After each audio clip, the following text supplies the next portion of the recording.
Hello guys, আজকে জয়িতার মম channel থেকে খুবই মজাদার এবং জনপ্রিয় কোদবেল ভর্তা শেয়ার করতে যাচ্ছি। এভাবে যদি আপনারা কোদবেল ভর্তা খান সারা জীবন মনে রাখবেন আর দোকান থেকে খেতে চাইবেন না।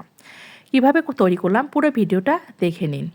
প্রথমে আমি কোদবেলগুলো ফাটিয়ে নিয়েছি। এই কোদবেলগুলো একদম গাছ পাকা, তবে একটা কোদবেল একটু কাঁচা কাঁচা ছিল আর দুইটা কোদবেল বেশি পাকা। এটা আমার বাসার বাগানের গাছ, সেখান থেকেই কোদবেলটা পেরে নেওয়া হয়েছে। কোদবেলটা আমি ম্যাশ করে নিলাম। আর কোদবেল মাখাতে কিন্তু খুবই সিম্পল কিছু মশলাই সুন্দর খেতে লাগে। প্রথমে আমি লেবুর পাতা কেটে দেব। লেবুর পাতা কিন্তু অসম্ভব স্মেল, আপনারাও ট্রাই করবেন লেবুর পাতা দিতে।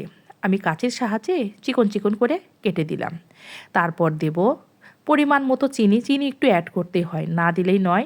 তারপর দিলাম বিট লবণ আর শুকনা মরিচ টেলে হাতের সাহায্যে গুঁড়ো করে নিলাম। আপনারা গুঁড়া শুকনা মরিচ না ব্যবহার করে এভাবে টেলে দিবেন, স্মেলটাও ভালো হবে, খেতেও ভালো লাগবে। এভাবে হাতের সাহায্যে ভেঙে দিয়ে মাখিয়ে নেব। কোদবেলে কিন্তু দুর্দান্ত পুষ্টিগুণে সমৃদ্ধ এবং খুব জনপ্রিয় একটি খাবার। আমার ম্যাশটা অনেকটাই হয়ে গেছে। এখন আমি সরিষার তেল দিয়ে ভালো করে একটু আমার হাতের সাহায্যে মেখে নেব।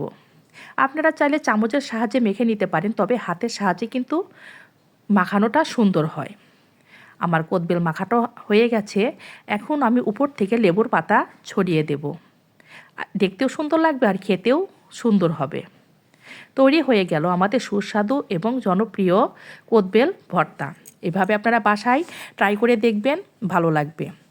আমি এখান থেকে কোদবেল ভেঙে যাওয়ার অর্ধেক অবশিষ্ট অংশে আমার ছোটো মেয়েকে দিলাম টেস্ট করার জন্য।